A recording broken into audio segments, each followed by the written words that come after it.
Hi, this is Al. A few months ago, we told you that we had some lessons from last year when we were trying to scale up the Global Goals for Local Impact program. And one of those lessons is that we kind of realized that an organized community is what is needed for you to be able to do the work of collecting data and the work of sort of analyzing what the community's needs are and so on. When we started doing it, what we realized is that in some of the locations where we were scaling up to, there was not a really good relationship between the community and their chief. And in others, we realized there was a question of motivation that was kind of iffy. Are you going to pay us? We are people who have to leave our work so that we can come and volunteer our time for community leadership. And then there's that argument about motivation.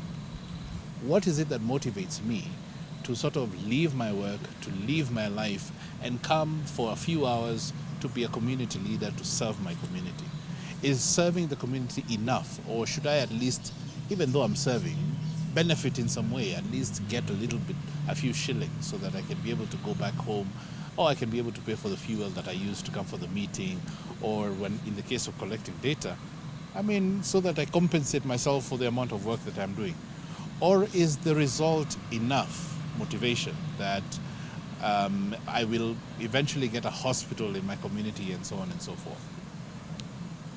One of the things that we thought about that would be useful as a motivating factor was, since we are not going to pay people, how about if we try to use prestige as a tool for motivation?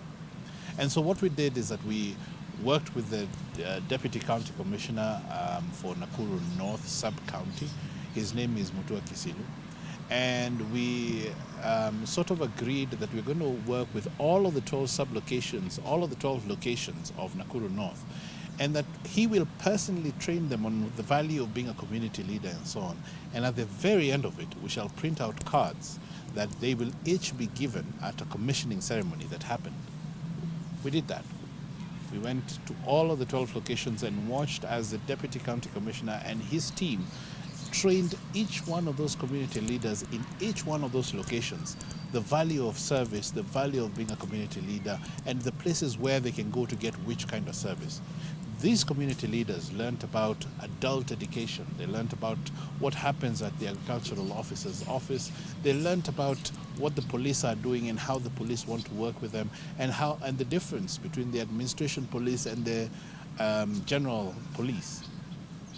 When they had learned all of these things and they had gone through that process, they were each issued with an ID card that basically proclaimed them as a community leader in their location. They are very happy with these cards because of the fact that they get a little bit of preferential treatment when they go to some of these public offices. When they go to the police, for example, they are allowed to skip the queue so that they can be able to present their case and that sort of thing. And that in itself is a great motivator because of the prestige. In fact, one of the stories that is told is that one of them went to a presidential function and he was blocked because he did not have his identity card, his national identity card. But he removed this ID card showcasing himself as a community leader and immediately was allowed in. And for them, they can see that as value. So now we have started again collecting data in some of those locations where we had started to scale up to, and that is Githioro, Kirema, Bahati, Lanet, Umoja, where we're doing it a second time, and Donduri.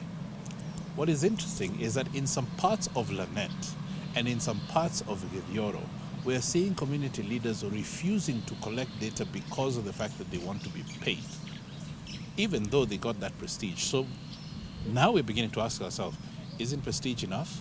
Is there more? Is there a different way that we could get them to sort of realize just how important this work is to them and their communities? Is the fact that, for example, in Lanet, they got water filters enough? And they can see that maybe if they collect data and they understand their problems a little bit better, they will be able to get even additional benefits from government or from other well-wishers. It's a difficult one. It's a conundrum that we are struggling with right now. So you'll be hearing a lot more from us about the question of motivation and how motivation sort of comes into play. And so if you have any ideas, or if you have encountered this question of motivation, whether it is about how to pay communities, and if you don't want to pay communities, then what are the alternatives that you could use? Please reach out to us. That's hello@openinstitute.com or www.openinstitute.com. Let us know what your ideas are and what we could possibly do to sort of make things better. We would love to hear it. And if you have any other ways that you feel that you want to contribute to the project, or you want to be part of it in any way, or even you just want to come with us, please feel free. Reach out, come with us, and we'll be happy to have you. Thank you.